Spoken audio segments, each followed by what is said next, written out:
It's such a great pleasure to have Zainab Abbas with us. We met briefly in 2017. We were just talking about this off air. I remember it. She doesn't at all. But I promise it happened. I think I had about 33 Twitter followers at the time, and Zainab had 3 million. So she's definitely the alpha here. But more importantly, Zainab's hugely successful sports presenter, working everywhere around the world, done the 100 recently, done stuff with Sky, obviously huge in Pakistan as well. And she's been kind enough to give this guy who claims to have met her a few years ago some time to shed some important light on the New Zealand-Pakistan situation. So Zainab, welcome to the Grade Cricketer podcast. Thank you so much. Thank you for your lovely introduction as well. I'm really looking forward to being here. Zainab, there'll be a few very basic views about this situation in places like New Zealand, Australia, and the UK. You know, and that if there's a security threat against a team that's gone to Pakistan, that therefore New Zealand was right, you know, to pull out. And I guess what I want to know first up is how appropriate is that view in your view, and how was the news received in Pakistan, and what's the view on the decision New Zealand have taken at home where you are? I think, Sam, there is generally, people are very dejected and disappointed with the way things have gone. Of course, remember, this is years of hard work that Pakistan has sort of put in to get teams back to touring Pakistan. And I don't know if you're aware, but in the last 5 years, they've managed to host South Africa, and that is for a full fledged test series as well as some T20s. Then we've also had Sri Lanka, Zimbabwe, West Indies. I mean, there have been, and of course, the PSL. I can't miss the PSL because you have a lot of international players who've been playing in Pakistan, and many of them are from England, New Zealand, Australia, and they've had great experiences. We had Alex Hales last year. We've had Shane Watson. I mean, it's just it's been a sort of a process that's taken a while to get cricket back to where it was, and that's largely, thankfully, because things have stabilized within the country. And not to forget the foolproof security arrangements that Pakistan has had. So, just a little bit of background on where things were standing at that particular time.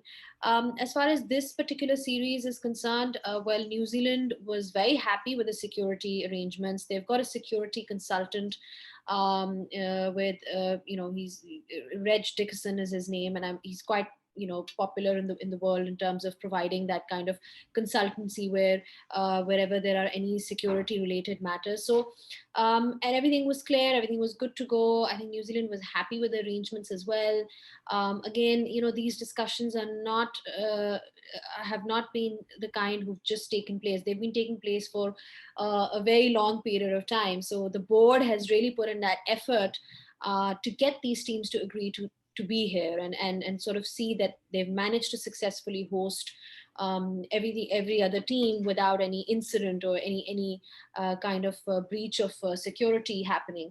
So I think it was the perfect platform in that sense to be hosting a team like New Zealand. Remember, they were touring after 18 years. So I feel that is why people are extremely disappointed, because it was a very much a last minute thing where they received a threat, and after that, I think what people are disappointed by is the fact that it was a rather unilateral decision. It just happened so quickly. I mean, I just reached the ground. I was ready to do my studio show, and we just heard that everything is off. So that's how quickly things happened. But they were there for 6 days or 4 days, if I'm not mistaken. They were practicing. They were given presidential state level of security, and they were giving statements that they feel very safe. The stance of the board, and I guess just generally the public here, is that if there was something, if there was a threat, then that is something that needs to be shared with our intelligence services as well. The reason is because civilians could be civilians within Pakistan. Their lives are equally important, and if there was something happening, then everybody deserves to know. So I think just the nature of the way things have gone, and in terms of like the misinformation that's been circulating around, that's the disappointing part. There's always room for dialogue in cricket, I feel like, especially when you have sent out your team there. That means you trust the security system. So I think that's the part which is disappointing, that there was literally no dialogue, and within 24 hours, they just wrapped up and left. Can we get a bit of a like a timeline of the events of the mornings? That I know you were just saying there it sort of happened so quickly, and you were on your way to the grounds, and then by the time you get there, it's like, oh, we're not even going to have a toss or whatever, you know. But I mean, was like, when did the PCB first learn that something wasn't quite right with New Zealand side? Well, it was just the night before. So from what I hear, there's obviously a time difference as well. So all these discussions were happening the night before, and what we heard was that the board said that they have, the New Zealand Cricket Board and their chief David White, he said that they've been advised by their government to sort of pull out. I think Pakistan stepped in and wanted to take it to a government level where the two prime ministers spoke as well. So Imran Khan and Jacinda Ardern, that was the hold off. They were waiting because Imran Khan had gone for some other. He wasn't within the country. He'd gone. He was touring some other country, and he had to make that conversation from that country. So that was the slight delay. Otherwise, they were ready to pull out that very minute, which is why we were not aware. Like I said, we were, I got ready as I normally do. Just ended up there and found out literally 5 minutes before we were going on air Mm. that it's been called off. So that is the timeline that you're looking at. It's literally within 24 hours. There was nothing there before. Like I said, up until I would say 36 hours before, they were practicing at the ground. So if there was a threat, they wouldn't have left. If there was something at that point, they wouldn't have left the hotel, Mm. but they did. So yeah, I think everybody was, like I said, everybody was shocked. And um, like I said, there's it just kind of sets a bad precedent. That's what everyone thing happened yet. We're at the receiving end. Yeah. I can hear your frustrations, Zainab, as we talk about it. I had all these other questions lined up about how the Pakistan players might feel about this at the moment, but I want to just ask another one. I just note when you were talking at the start, you were sort of you were wondering about the timing of New Zealand pulling out, and then also that notion of them doing it unilaterally without sharing the information with Pakistan, which might have been helpful if there were civilians who could be under threat, for example. It just sounds to me, and I suppose I'm trying to glean some of the feel online as much as that's worth, whatever that's worth, that, there is some disappointment about the way it might have been handled from New Zealand's side. I mean, can you give some idea to that? Should New Zealand have shared that information? Is that the protocol, or is there an understanding for why New Zealand's done what they've done? I'm just trying to get an understanding over here. Yeah, absolutely. Look, when a team is touring, there's certain protocols that you follow to get the team to be here. There are security clearances. There are lots of other protocols that you follow, and only after all of that is cleared is when the team is given the green signal to tour. So I feel like there should be some protocols of leaving as well. It Mm. shouldn't be done in a haste way, the way we saw it was done over here. So the board stance is, at least the PCB stance is, that they didn't expect that kind of intelligence information to be shared with them, but it could have been shared at a government level with the government, because that is what they were claiming, that they received something at a government level, and something that we were not aware of, or our services here were not aware of. So I think it's just they were asking for a little bit of more transparency, so that we can help mitigate those events or those circumstances. I mean, I can tell you that Reg Dickerson, the security consultant, has gone on record to say a few times that the security in Pakistan is one of the best in the world, which is why you've been able to have cricket in the last 5 years without any incident or anything else of that sort. So, you're talking about like we know how we get to the ground. There's always like 9 security checkpoints. There's an extensive amount of research and preparation that goes behind every tour. So I think the general perspective from our side is that, uh, of course, lives matter. Everybody understands that. There's nothing more important than that. But transparency and a bit more information sharing was the least that Pakistan deserved. Because let's not forget, when you talk about diplomacy between boards, Pakistan has been one of the countries that has stood by different boards in various different times. I mean, I can give you an example. You look at New Zealand, right? You look at New Zealand. Remember what happened with them with all the Christchurch attacks? I mean, it was devastating. It was absolutely devastating. Bangladesh was touring New Zealand at that time. The players were there at that time. Pakistan still went after that and toured New Zealand, despite everything that happened. Pakistan traveled to New Zealand in the middle of a pandemic and stayed in quarantine for 14. So I'm just giving these examples to say that leverage should be given at some point when you see that a team is trying to help, that a country is trying to help another country out. So I think that's where the disappointment is. It's more about the way it was done. You could always reach a solution where, you could say, okay, we could cut down the tour. They were coming for 3 1 days and 5 T20s. There are so many solutions that you can reach. It was just the way it was done, which was, I think, really, really disappointing. And also not realizing what kind of precedent it sets for other teams to follow. Pakistan had a very packed schedule as well looking ahead. So, yeah. Yeah, I was going to ask on that. I mean, after India pulled out of that fifth Test match at Old Trafford, there was all this talk around, the ECB had lost like 40 million pounds or whatever, or 30 million pounds or whatever that number was.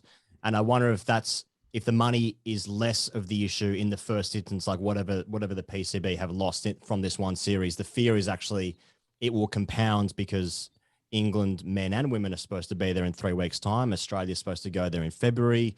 All of these compounding elements, is that the main fear now, that this is going to lead to another 10 years in the wilderness for Pakistan cricket? Absolutely. I think more than the financial loss, of course, that's something which is there. Mm. Like I said, it has a dominoes effect, so to speak, because New Zealand, like I said, they were touring after 18 years. So this was an important tour for Pakistan, and its image and everything that they've been trying to work at for the last 5 or 6 years.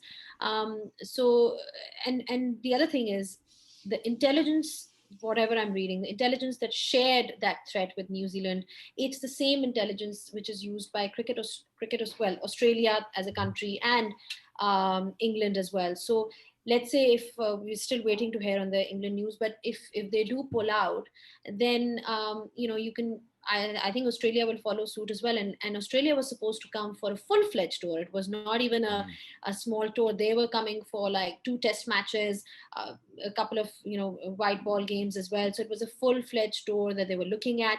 And these discussions have been going on with our CEO Wasim Khan for the past 1.5 year or so. So where does it's one decision, but where does it leave Pakistan cricket? People feel people feel really frustrated at the fact that so much hard work has been put into putting Pakistan into the position it is in, where they are able to host countries, and because of a certain threat, this is where things are at. So I think that has been the part which has let down a lot of people. You just mentioned, Zainab, where does it leave Pakistan cricket? I know it's only been a few days since this actually happened. Do you have any sense about what the plan is from, Ramiz Raja and the PCB to, presume, reinstall confidence in those who are due to tour Pakistan soon, but also just the cricket world beyond? Do you know what they're going to try and do? I think the thing is that they, in this meantime, I know that they were trying to contact other cricket boards to come and play in Pakistan, because the other problem with not having any cricket is that Pakistan goes into the World T20 World Cup without any preparation, because they were Yeah. supposed to play 7 T20s before the World Cup with New Zealand, 5 T20s with New Zealand and against New Zealand, and two against England. And before this, we had a series against West Indies in West Indies where 3 matches out of 4 were rained off. So Pakistan has literally had no practice whatsoever going into the World Cup, which makes them extremely strong contenders, by the way, because that is how Pakistan rolls. They'll Without knock any, us over. you Yeah, just get never on them. know, you know. Yeah, so the perfect circumstances for Pakistan going into a World Cup. But yeah, so that is also an element there. I think the way the board is approaching is, I know for a fact that there's a lot of back end effort being taken place to sort of get some other teams in. If that's not possible, because it could be a big probability, getting somebody to come last minute with all the logistical issues and so many other things, that might not happen. We have a local tournament happening, which is our national T20 Cup. It's like the national NatWest T20 Blast in England, or just a T20. So they're going to get all their players involved with that and try and play competitive cricket. But I know that their stance on playing on a neutral venue is very strong, because you see, once that happens, then Mm. there are so many other countries that could just turn around and be like, actually, so and so played in the UAE, why can't we play there as well? It sets you back by 5 years. So Mm. I think that suggestion of playing in the, I mean, I was reading Michael Vaughan's tweet. I think he said that England could play in UAE. I know for a fact that as of now, Pakistan is very firm on that. So if that means waiting it out, or whatever that means, it basically it means that they're not going to agree to play at a neutral ground. So Mm. it really is about focus on trying different things and then seeing how things unfold. I know he was probably your colleague at some point, Senator, but Vaughan always seems to be very helpful on these kind of matters, particularly when it comes to diplomacy between countries. Senator Abbas, it's a huge pleasure to have had you on. We really appreciate your time. And, we're sort of awed to be talking to a superstar such as you. Thanks so much for giving us that information that there's no way two idiots from Melbourne in Australia could glean for all the way from Lahore. So you're always welcome on the show anytime. Hopefully we catch you next time. Thank you so much for having me on the show.